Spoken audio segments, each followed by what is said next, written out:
নমস্কাৰ, এই মুহূৰ্তত লৈ আহিছোঁ BTCৰ এক গুৰুত্বপূৰ্ণ ৰাজনৈতিক খবৰ। ৰাহুল গান্ধীৰ ভাৰত ন্যায় জোৰো যাত্ৰা বৰ্তমান চৰ্চাত আছে। অসমৰ প্ৰতিটো ৰাজনৈতিক দলৰ নেতাসকলে ৰাহুল গান্ধীৰ ভাৰত ন্যায় জোৰো যাত্ৰা সন্দৰ্ভত মন্তব্য কৰিছে। কোনোবাই যদি ৰাহুল গান্ধীক সমালোচনা কৰিছে, আন আকৌ কোনোবাই ৰাহুল গান্ধীক ভাৰত ন্যায় জোৰো যাত্ৰাৰ বাবে প্ৰশংসা কৰিছে। এইবাৰ ৰাহুল গান্ধীৰ ভাৰত ন্যায় জোৰো যাত্ৰা সন্দৰ্ভত BTCৰ BPF দলৰ মুৰব্বী হাগ্ৰামা মহিলাৰীক প্ৰশ্ন কৰা হৈছিল, কিন্তু ৰাহুল গান্ধীৰ ভাৰত ন্যায় জোৰো যাত্ৰাৰ সন্দৰ্ভত কোনো উত্তৰ নিদিলে হাগ্ৰামা মহিলাৰীয়ে। হাগ্ৰামা মহিলাৰীয়ে কেৱল মাত্ৰ এটা প্ৰশ্নৰে উত্তৰ দি কৈছে যে হাগ্ৰামা মহিলাৰীয়ে বৰ্তমান দিল্লী আৰু দিছপুৰ কোনো ৰাজনৈতিক দলৰ সৈতে নাই।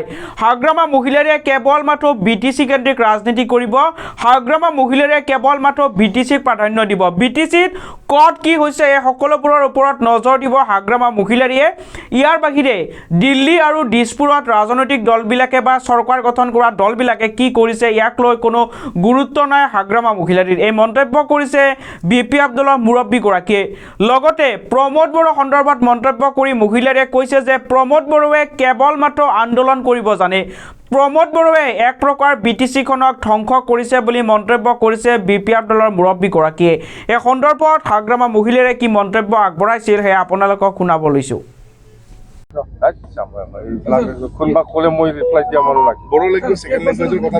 বড়ো ভাষাটো হ'ল অসমীয়া ভাষা আজিৰ দিনত যেনেকৈ স্বীকৃতি পাইছে ইণ্ডিয়ান লেংগুৱেজ হিচাপে, বেংগলী ভাষা, হিন্দী ভাষা, পাঞ্জাবী ভাষা, উৰিয়া ভাষা, ঠিক এনেকুৱা একে ষ্টেটাছত বড়ো ভাষাও স্বীকৃতি পাইছে এই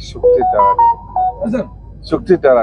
তো সি কি কৈছে, এই প্ৰমোদ বড়োৱে ক'ত বা কেতিয়াবা কি মিটিং কৰি কিবা অসমৰ চৰকাৰৰ পৰা কি ৰিকমেণ্ডেশ্যন লৈছে যে বড়ো ভাষা বোলে অসমৰ কোনোবা ডিষ্ট্ৰিক্টত ছেকেণ্ড লেংগুৱেজ না কিবা থাৰ্ড লেংগুৱেজ না কি লেংগুৱেজ বুলি ব্যৱহাৰ কৰিব পাৰি। পাগল নেকি? বড়ো ভাষা যিটো ইণ্ডিয়ান লেংগুৱেজ হিচাপে ৰিকগনাইজ পাইছে, স্পষ্ট কথা।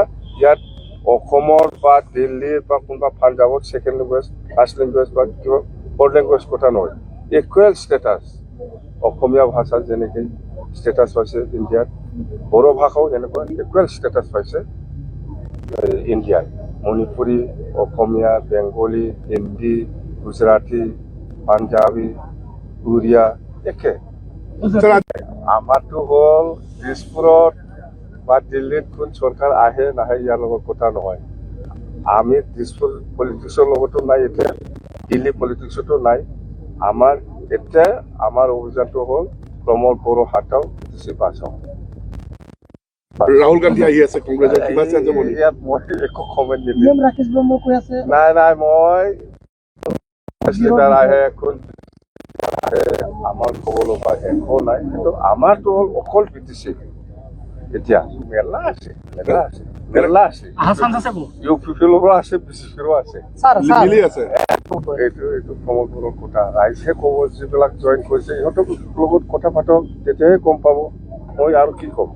ভয় হৈছে নেকি? নমস্কাৰ, আকৌ MP খেলিব মোৰ লগত, মই কাৰো লগত বুজাবুজি নাই।